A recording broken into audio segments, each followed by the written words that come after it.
Hello everyone, आज हम लोग पढ़ेंगे the transfer of property act 1882 का सेक्शन 54 धारा 54 जो विक्रय की परिभाषा के बारे में बताता है।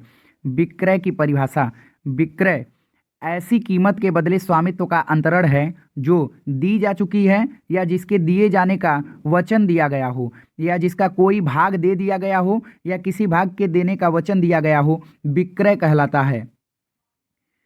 जैसे मान लीजिए ए कोई पर्सन है जो अपनी संपत्ति बी को ट्रांसफ़र करता है और उस संपत्ति के बदले में बी से प्रतिफल के रूप में कुछ मूल्य प्राप्त करता है या फिर मूल्य का कुछ भाग प्राप्त करता है और कुछ भाग बी के द्वारा बाद में दिए जाने का वचन दिया जाता है, तो इस प्रकार के ट्रांसफ़र को हम लोग विक्रय समझेंगे, विक्रय कहेंगे।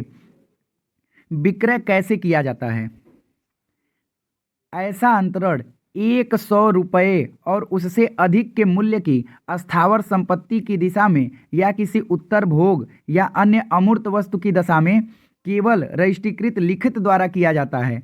अस्थावर संपत्ति का परिधान तब हो जाता है जब विक्रेता क्रेता या क्रेता द्वारा निर्दिष्ट व्यक्ति का संपत्ति पर कब्जा करा देता है, तो विक्रय पूर्ण मानी जाती है। अब हम लोग देखेंगे विक्रय की संविदा क्या होती है। अस्थावर संपत्ति की विक्रय की संविदा वह संविदा है उस अस्थावर संपत्ति का विक्रय पक्षकारों के बीच तय हुए उपबंधों पर होगा।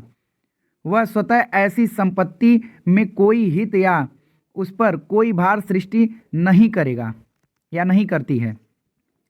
विक्रय के आवश्यक तत्व: सबसे पहले स्वामित्व का अंतरण होना चाहिए और स्वामित्व के अंतरण के बाद उस कीमत का प्रतिफल मिलना चाहिए और अंतरण की विषय वस्तु यानी संपत्ति होनी चाहिए। इस पे एक इम्पॉर्टेंट केस है जयदेव यादव बनाम रघुनाथ यादव।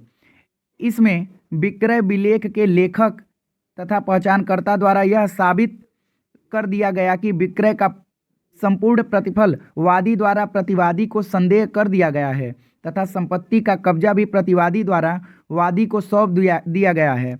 विक्रय पूर्ण हो गया था, अब विक्रय विलेख निरस्त नहीं किया जा सकता है। अर्थात अगर किसी व्यक्ति के द्वारा, मान लीजिए ए नाम का कोई व्यक्ति है, वो अपनी संपत्ति बी को ट्रांसफ़र करता है।